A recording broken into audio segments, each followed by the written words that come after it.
good afternoon, good evening. Welcome back to the podcast that explores the world within and out. And thank you for subscribing to Traveling Inside Out, wherever you get your podcast from. And if you could rate it on Apple Podcast and Spotify, please listen on it on Spotify. I would love it. Thank you. Here's to celebrating all sorts of milestones, and one of them being getting my first ever New York ID. Life is so full of everything that I'm gonna celebrate as much as I can any step on the way that makes my life a bit easier. So, getting my first New York ID, I have to start with the fact that my New York ID is not the driving license, and most of the people in the United States, including in New York, are using their driving license as a sort of ID, like a documentation. However, in order for me to get another driving license, I need to take a test. And for who doesn't know, I got my driving license, my European driving license from back in Romania in 2019. And that broke me a little. I'm not gonna lie. I've been driving since then, so I can drive. I had a car and everything. You know all of the stories about my car in Iceland and going on road trips and all of that. However, this is New York City, so I don't know that I'm ready to drive in New York City, and I don't know that I'm ready to take another goddamn test. Ugh. So because of that, I was like, I'm going to postpone the driving of the car. Again, it's New York City. I don't need to drive a car. I would need to drive a car if we go outside of New York City. But I still have my husband and he can drive. So for now, I'm like this. But I still need an ID. And the ID that I need is first and foremost because I changed my last name. So I would love to have some identification that can prove what my name is, so I don't have to always carry my marriage certificate with me. And second, to show proof of residency, because when I received my employment authorization card, that indeed gives me that can be used as an ID. However, it doesn't show proof of address, and it turns out I cannot open a credit card if I don't have proof of residency, and I can't open like a proper saving account either. So because of that, I mean, I have a saving, whatever. That's another story for another time. Banking in the US. Believe me, I'm going to get into that as well at some point. But for now, let's talk about my ID. So that's the reason why I had to go get the ID. Now, the process of getting the ID, I think we are still coming down from COVID. So I think some rules are starting to finally be in place for things to be done a little bit easier. However, I had to make it was also very confusing because it says there that you need an appointment, but maybe you don't. So I thought that I can just go and get my thing done, right? This was back in May when Alina was very naive. Like every month when I'm dealing with bureaucracy in the United States, I look back 1 month and I'm like, oh, the naive me. So yes, Alina in May was very naive. Point is that I went online and I tried to see, and it was so crazy because it's not easy for people who just want to get their first ID, because the first ID is basically for, I don't know, 14 or something. I don't know exactly the age. But then it was very difficult for me to get getting my first New York ID at this age. And I'm like, what about the immigrants? I'm like, hello, we exist. So what's happening? Anyway, I went online and I finally checked. And unfortunately, I think it was end of May or beginning of June when I've done my reservation, and it was for August 9th. That was the fastest that I could get. Now, the interesting thing is that there's a famous place that everybody knows and curses on, DMV, called the DMV.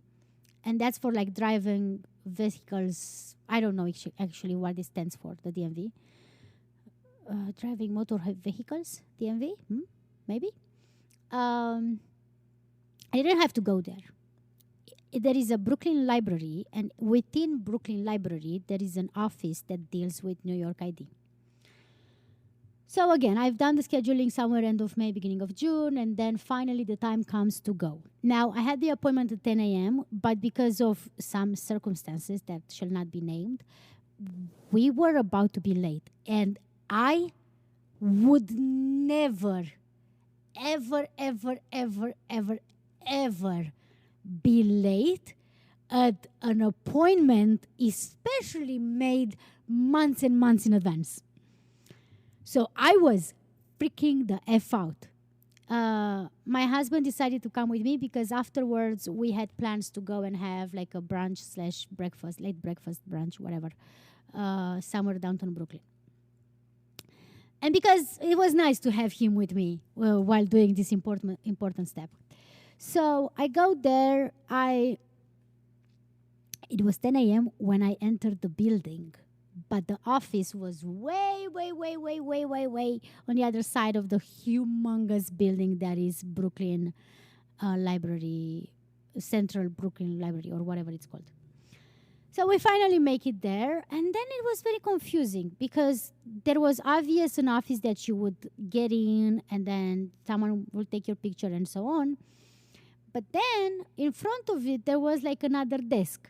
But there was nobody at that desk. However, there was a guy or like a person. You know what? Let's stop assuming anyone's gender. So there was a person. And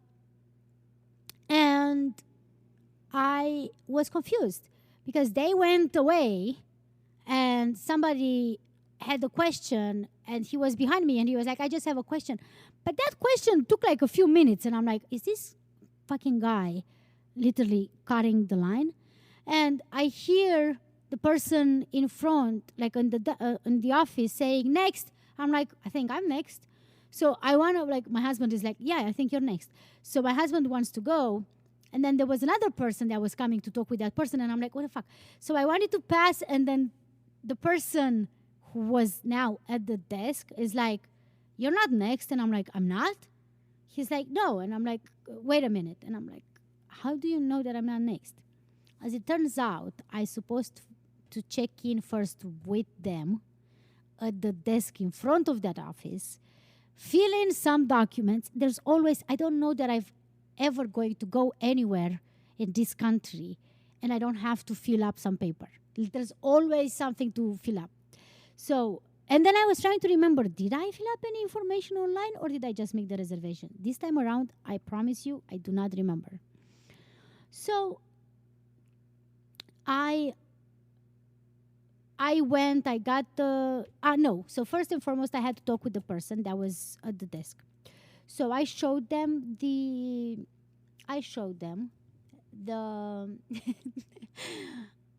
my documents. Now, when you go online, also I received emails and text messages throughout the week before coming to this appointment, reminding me. And also I received a link in which I could go online and check the documents that I need in order to be able to approve, to prove my identity. And that meant, and they give points. So you need to have a score of 4 points, I think. And they give points on the documents that you have. So you can literally click on the documents that you have and they're going to let you know if that's enough points and you can actually prove your identity with those documents. So, and they were grouped per, the meaning of whatever it was.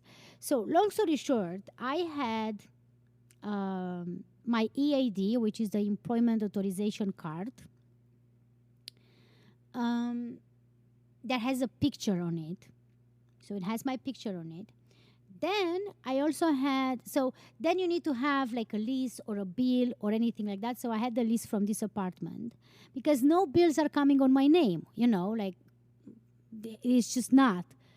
And I also had with me my passport, which didn't say that I needed it, but I was like, just in case. And then I also got my marriage certificate. I was planning, but then I forgot. I was also planning to get some letters that I received from the bank to prove that the bank is contacting me at this address.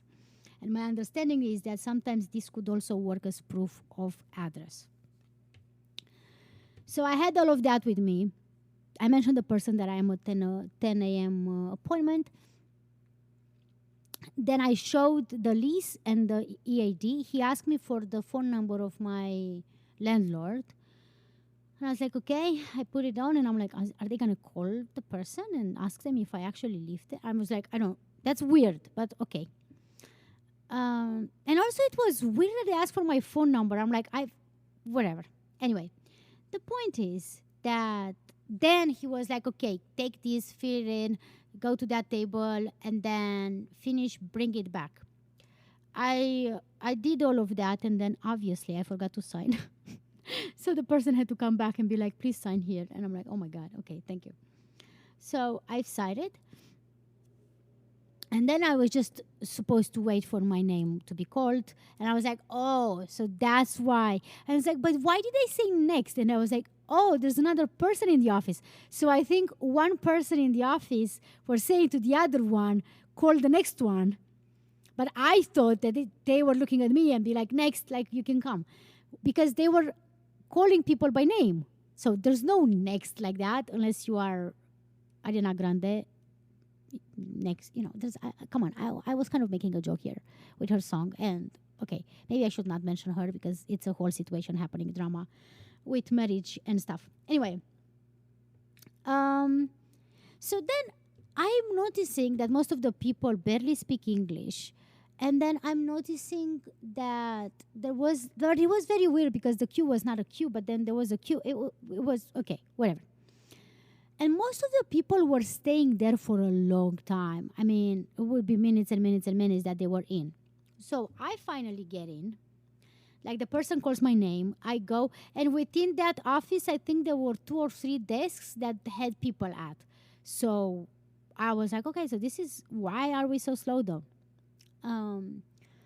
So the person is asking me again the mailing address, like my, my residence, like where my actual address is. Then she's asking me phone number, and then she's asking me to look again on the paper and confirm everything. And I looked on the paper and everything was okay, including the fact that I put myself as a donor in case of death, which it's something that we do not have in Romania. And I do not know exactly why we do not have that in Romania. But for the first time ever, I put myself as a donor after I am dead, which hopefully is not going to happen anytime soon. So I checked all of that. And then in front of me, I had, the digital thing that you need to sign on. And I tried my hardest to have like proper signature, because sometimes my signature is just like a scribble, which I have to mention something about my signature.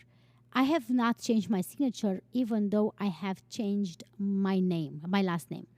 And all throughout getting married, I was practicing my new signature so much. I have papers and papers of me practicing my signature.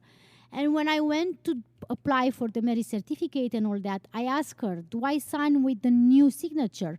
And they said, no, old one, no, old one. So they've been all telling me that now I don't feel that it's okay for me to just change the signature, because I don't know how it works in the United States, but in Romania, you can't change your signature, like just decide by yourself to just change your signature. You need to properly announced somewhere. And I'm like, well, my new identity is still coming with the old signature. So I really don't know how's that gonna go. But I've been signing everything like that so far. So I will see. I have to say, I still need to tell the story about changing my last name and what it means for letting the information get to Romania regarding my passport and my national ID in Romania. But that's a full-on episode, because this is a process that is taking us probably 1 year because of a lot of mistakes that we've done. But I want to talk about that later on, because I'm still not done with the process. I got married in beginning of January. It's mid-August. I'm still not done. I'm still not done. So there's no point of me to, like, I want to do it after it's completely done. Anyway, coming back to the New York ID, okay, so I look down under the signature, the digital signature thing. It was a variety of languages in which, in case that you don't speak the language, you can point at the language and say you need a translator. It was written there that it's a free and it would be a one call away. So they would call someone to translate for you. And I think this is what happened with the people before me, because I personally did not stay so long. I think I stayed like 3 minutes or so.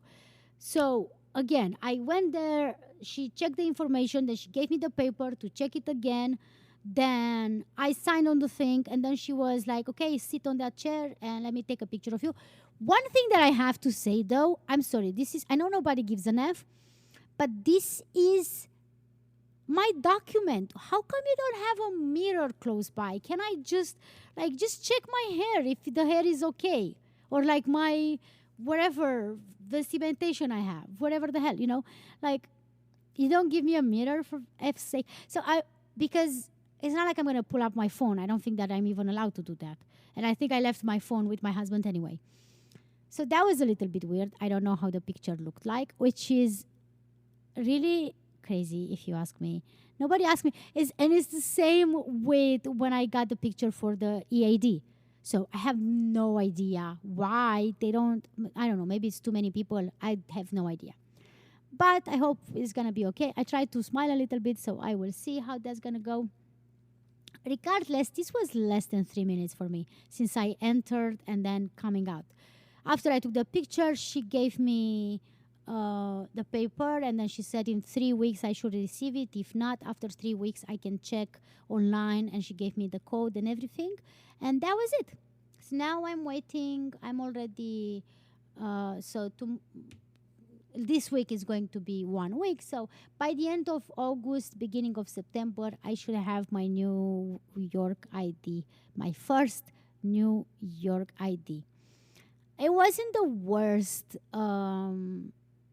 To be honest, it was not the worst, not even in 100 years. Because when I had to get my social security number, which I applied with my documents, and did I talk about this? Maybe I don't remember.